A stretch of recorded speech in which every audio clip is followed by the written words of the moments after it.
Hello viewers, இனி நம்ம பார்க்க போறது Jurassic World Chaos Theory Season 3 Episode 4.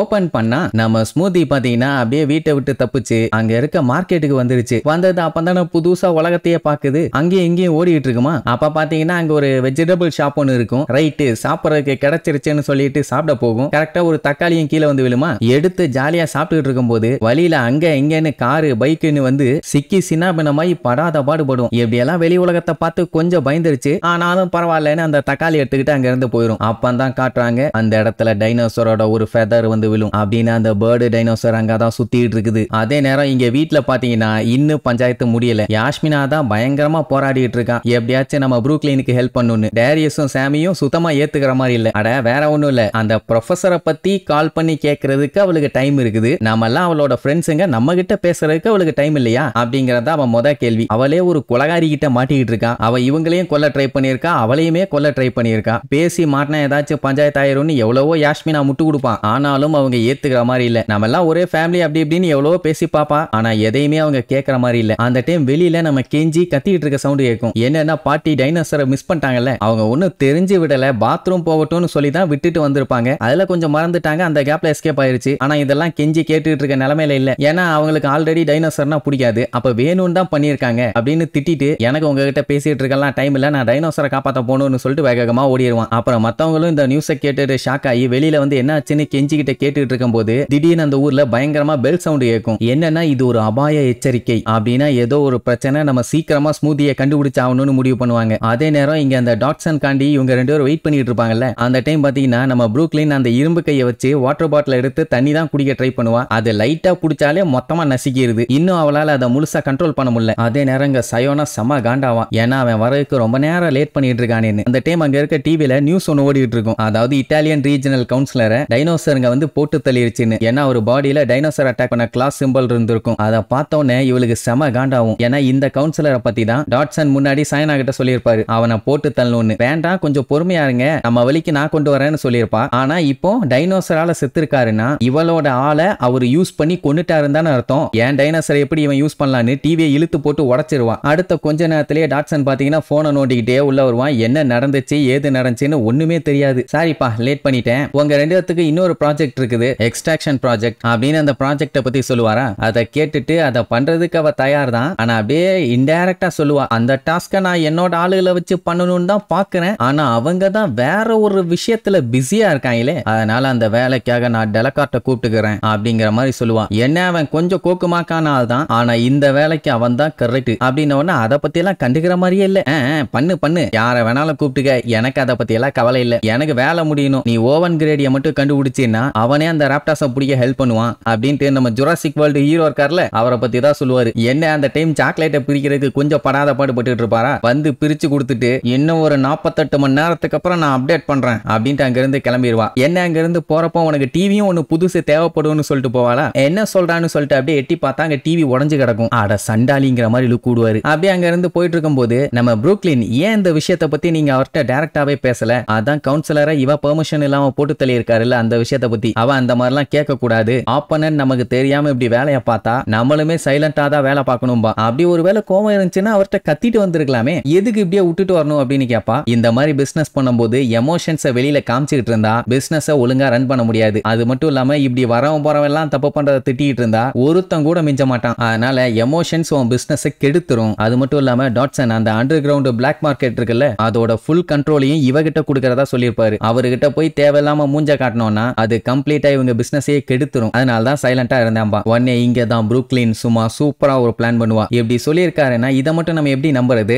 ஏன்னா ஆல்ரெடி அந்த கவுன்சிலரை ஹேண்டில் பண்ற வேலையை இவகிட்ட கொடுத்துட்டு இவளுக்கு தெரியாம பின்னாடி வேலையை பார்த்திருக்காரு. இப்போ அடுத்த வேலை, அதனால அந்த பிளாக் மார்க்கெட்டுக்கு போய் அப்படி டாட்சன் என்னதான் பிளான் பண்றாரு கொஞ்சம் அங்க எங்கன்னு விசாரிச்சு தெரிஞ்சுக்கலாம். ஏதாச்சும் ஒரு சின்ன இன்ஃபர்மேஷன்னாலும் இவங்களுக்கு யூஸ்ஃபுல்லா இருக்கும்ல, அதனால நான் அங்க போறேன் அப்படின்னு அந்த டாட்சனுக்கு பின்னாடி தெரியாம நம்மளும் வேலையை பார்க்கலாம் அப்படின்ட்டு ப்ரூக்லின் சொன்ன உடனே அவளுக்குமே இது நல்ல ஐடியாவா தான் இருக்கும். ஆனா இவ இன்ஃபர்மேஷன் கலெக்ட் பண்றதுக்கு போறான்னு அவளுக்கு தெரியல. சரி ஓகே, எமோஷன்ஸை மட்டும் வெளியில காட்டாத, மாட்டிக்குவேன்னு சொல்லிட்டு அங்க இருந்து கிளம்பிடுவா. அதே நேரம் இங்க ஸ்மூதின்னு ஒரு வழியா தேடிக்கிட்டே மார்க்கெட் வரைக்கும் வந்துட்டாங்க. அந்த டைம் மார்க்கெட்ல பாத்தீங்கன்னா ஒரு ஈக்காக்கா கூட இல்ல. பயத்துல கடையை கூட மூடாம அங்க இருந்து ஓடி இருப்பாங்கன்னா பாருங்களேன். நம்ம ஆளுகளுக்குமே தெரியுது பிரச்சனை இருக்குதுன்னு. ஆனா ஸ்மூதியை கண்டுபிடிக்கணும்ல, அப்படியே தேட ஆரம்பிப்பாங்க. இந்த டைம் ஜியாவை பாட்டிக்கிட்ட, என்ன பாட்டி இப்படி பண்ணிட்டீங்க, உங்களுக்கு பிடிக்கலன்னு தெரியும், அதுக்காண்டி இப்படியா பண்ணுவீங்கன்னு கேட்டா, நான் தெரிஞ்சு பண்ணல அப்படின்னு சொல்லிட்டு அவங்க பாட்டுக்கு தேடிட்டே தான் இருப்பாங்க. அப்பதான் ஜியா அவ மனசுல இருக்க விஷயத்தையுமே வெளியில சொல்லுவா. அதாவது அவ பேலண்டாலஜிஸ்ட் ஆக போறாங்கிற விஷயத்த கிராஜுவேட் ஆகிற வரைக்கும் அவ பாட்டி கிட்ட சொல்லி இருக்க மாட்டான். அவங்களுக்கே ஷாக்கா இருக்கும். ஏன் என்னன்னு கேட்டா,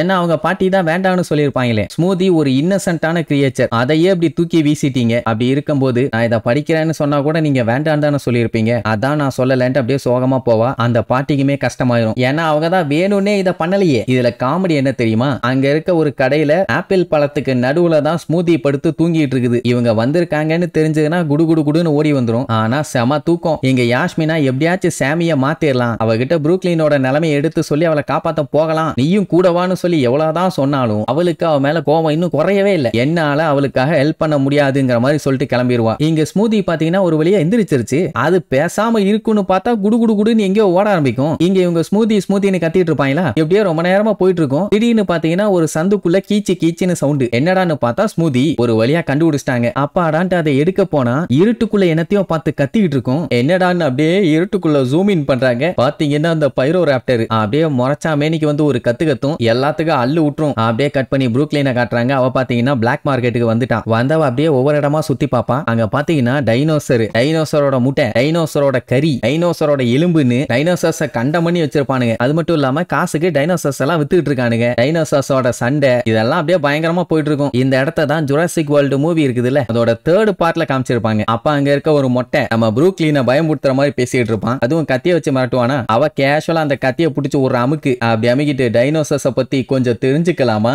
அப்படிங்கிற மாதிரி அவனுக்கே டஃப் கொடுப்பா. அதே நேரம் இங்க பைரோராப்டர் வந்துச்சுல்ல, அது ஸ்மூதியை பார்த்துட்டு அதை சாப்பிட போகும். அந்த டைம் சைடுல இருந்து யாரோ கத்தி அதை கை தட்டி கூப்பிடுவாங்க. யாரான்னு பார்த்தா நம்ம பாட்டி. என்னடா என்ன மண்டையில இருந்து பாடி ஃபுல்லா முடிய வச்சா பெரிய இவனா நீ, ஓங்கி ஒரு கொட்டு வச்சேன்னு வை மூளை கலங்கி போயிரும் அப்படி இப்படின்னு கத்திட்டு இருக்கும்போது ஸ்மூதி அழகா அந்த பாட்டி கிட்ட போயிரும். அதை எடுத்து வச்சுக்கிட்டு இன்னும் வாங்குவாங்க. விட்டா முறத்தை வச்சு அடிச்சு வரட்டுவாங்க போல. நம்ம ஆளுகெல்லாம் பார்த்துட்டு மிரண்டுருவாங்க. பாட்டி நீ நியூஸுக்கே பேட்டி கொடுக்கிற அளவுக்கு சீன் காட்டிட்டு இருக்கேன்னு. அதுவும் நம்ம பாட்டியை பார்த்து பயந்து பேக் அடிக்கும். சாதா பாட்டி இல்ல சூப்பர் பாட்டியா இருப்பாங்க போலன்னு நம்ம ஆளுகெல்லாம் அப்படியே ஆச்சரியத்துல இருப்பாங்க. அதுக்கப்புறம் தான் மேட்ரே தெரியுது. அந்த டைனோசர் பயந்தது நம்ம பாட்டிக்கு இல்ல, பாட்டிக்கு பின்னாடி அட்ராசிராப்டர் வந்திருக்கும். அதை பார்த்து அது பயந்து பேக் அடிச்சிருக்குது. போச்சு 2 டைனோசர் ஆச்சே. இப்ப பாட்டியை காப்பாத்தணுமே யோசிச்சுட்டு இருக்கும் போதே இன்னும் 2 ராப்டர் வந்து நம்மாலையும் சேர்த்து ரவுண்டு கட்டிரும். மாட்டிக்கிட்டே முழிக்கும் போது அதுங்க பாட்டியை தான் சுத்தி ரவுண்டு கட்டுங்க. அதாவது நடுவுல பாட்டி, அந்த பக்கம் 3 டைனோசர், இந்த பக்கம் ஒரு டைனோசர். பாட்டியோட போட்டியை தனியா கழட்ட போகுதுன்னு இப்ப கன்ஃபார்ம் பண்ணிட்டாங்க நம்ம பயிலுங்க. அதனால பாட்டி கொஞ்சம் அப்படியே கீழே குனிங்க, கேப் கிடைச்சா கவட்ட கடியில பூந்து ஓடிருங்க அப்படின்னு சொல்லிட்டு இருக்கும் போது அந்த அட்ராசிராப்டர்ஸ் எல்லாம் கத்திக்கிட்டே அப்படியே ஜம்ப் பண்ணி பைரோசிராப்டரை பிடிக்க போகுமே தவிர பாட்டி எதுவும் பண்ணாது. அப்படின்னா என்ன பண்ணிருக்கணும், 30x3 போட்டு பாட்டி 90 கிலோமீட்டர் வேகத்துல ஓடி இருக்கணுமா இல்லையா? அப்படியே ஸ்மூதியை புடிச்சிட்டாங்க, உட்காந்துக்குவாங்க. பென்னி இடையில பூந்து பாட்டியை காப்பாத்தி தூக்கிட்டு போவான். கீழே விழுந்த ஸ்மூதியை நம்ம கெஞ்சி தூக்கிட்டு ஓடிடுவான். அதே நேரம் அந்த அட்ராசிராப்டர்ஸுங்க பைரோராப்டர் எப்படியாச்சும் பிடிக்கணும்னு அதை போட்டு கவுன்னு கவிட்டு கிடக்கும். அந்த கேப்ல சிக்க கூடாதுன்னு அடிச்சு பிடிச்சி ஒரு ஓரமா எல்லாம் சேஃப்டியா வந்து ஒளிஞ்சுக்கிட்டாங்க. சோ ஒரு வழியா ஸ்மூதியை காப்பாத்தியாச்சு, பஞ்சாயத்துல இருந்து எஸ்கேப். ஆனா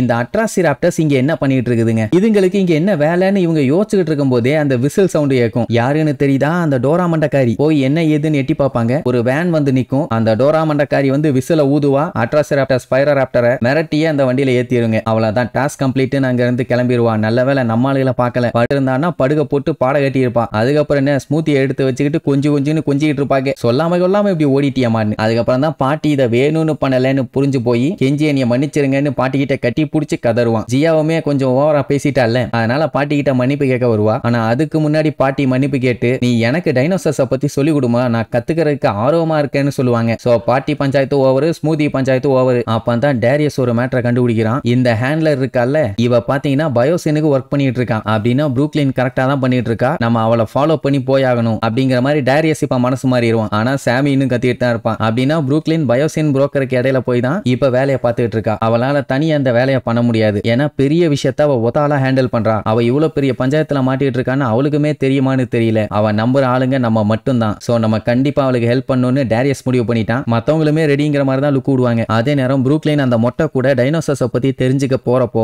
யாரும் அவளை ஃபாலோ பண்ணிட்டு இருப்பாங்க. யாரு என்னன்னு அப்படியே குழப்பத்துல போவா. இனி இதுக்கப்புறம் நம்ம ஆளுங்க ப்ரூக்லினை கண்டுபிடிச்சிட்டாங்களா, ப்ரூக்லின் அவளுக்கு வேணுங்கிற விஷயத்த கண்டுபிடிச்சாலா இல்லையான்னு அடுத்தடுத்த எபிசோட்ல பார்க்கலாம். டாடா.